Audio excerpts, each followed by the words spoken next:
Hello. Today we had a special package. It comes in the form, as you can see, gin.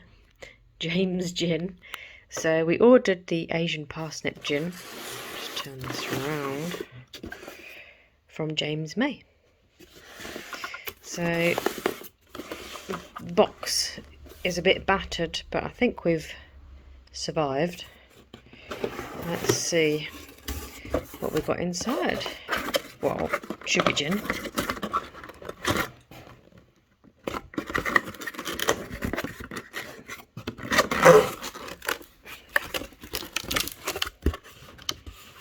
Okay.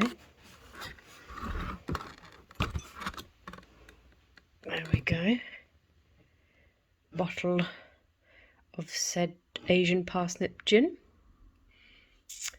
Batch 001. And it's 833 out of 1,420. Signed by his truly, James May.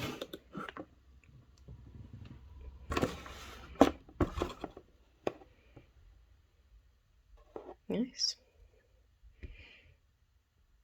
There we go. So that'll be nice to get stuck into that one.